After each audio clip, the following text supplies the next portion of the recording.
Uh, Hi everyone, the machine today we are going to demonstrate is automatic polarimeter. So this is the machine that we have. Inside the box you will get instruction manual, the connecting software CD, thereafter two pair of test tubes, one is 100 mm and another is 200 mm. Thereafter we have a USB cable for connecting through with computer through USB. Thereafter we have RS232 connection also, one touch pen and some transparent filters.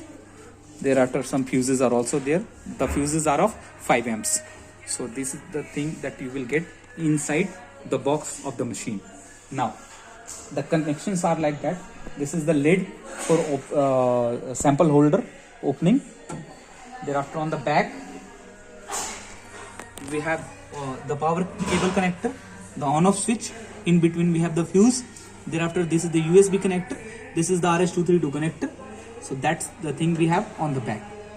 So initially what you have to do, you have to connect the power cable and switch on the machine. Thereafter you have to wait for at least 10 minutes to let the machine get warmed up. After 10 minutes you have to press the display once and you will get this kind of format on the display. Right now the measuring mode we have selected is optical rotation. You can change to specific rotation, concentration and sugar degree also. As you can see, sugar scale also. Thereafter this is the concentration. We can put the meter temperature that the machine is showing. Thereafter the tube length that we have selected. Then remeasure time, how many times we have to remeasure the sample.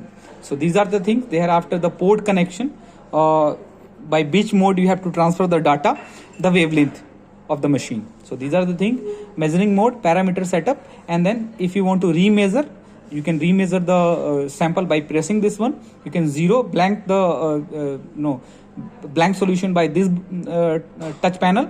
And thereafter for sending the data, suppose once you get the data you have to send it to the PC. So for sending the data to the PC you have to press this touch point. So these are the options that we have. Initially what we do, we have to take double distilled water or type 1 water in 100 mm, whatever kind of test tube we are using. Suppose we are using 100 mm, so we have to take it inside the 100 mm test tube. You have to open from one side and you have to fill the distilled water. You can see the transparent filter is there. So you have to fill the distilled water inside the tube. So we have to fill the distilled water inside.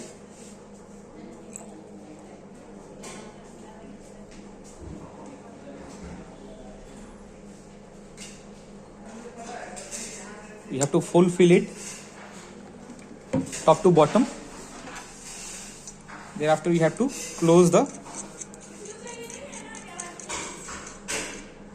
knob. Thereafter you have to clean the outer surface with tissue paper like that.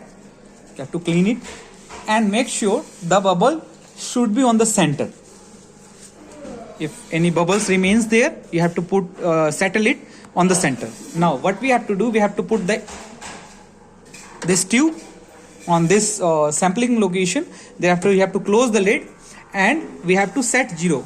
If it is already 0, then that means we have made the 0 previously. So if you want to set it again, and if some different values are coming, then you have to set it by pressing the 0 knob.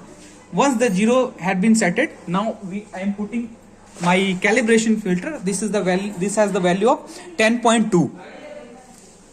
So we have to put it. Now I am putting the filter which have the value of 100.1, the sugar scale. So the Z value is 100.1. So it will take around 10 to 20 seconds to reach the value. Once it reaches the value, it will repeat the values 6 times. As we have selected, remeasuring the time is 6 times. So it will repeat up to 6 times. Now as you can see, we have got all the 6 values. Now you can send your data or you can note down. So this is the procedure how we can test the sample in this machine. For other measuring modes, you can select the measuring mode by this option. So right now we have selected optical rotation. Thereafter you can select a specific rotation and the concentration value also. So this is how we test the machine or check the do the sample analysis. You can change the tube length up to 200 also. So we have to select 200 and thereafter we have to press enter and the value will change to 200. Right now we have selected 100, so we have to select it again. So 100 is there and then we have to press enter. Now if you want to change the port settings, suppose if you want to transfer the data through the USB, then you have to press this one and it will change to the USB setup. But remember, once you have selected USB, you have to transfer it through the USB option only. You can't transfer through the RS-232 option. So that's we have to keep it in mind. So this is how we do the checking things. Calibration is already done, so the machine is auto calibrated, so you didn't need to do the calibration. You can cross check the calibration by using some sucrose standards. So this is all for the working with the machine.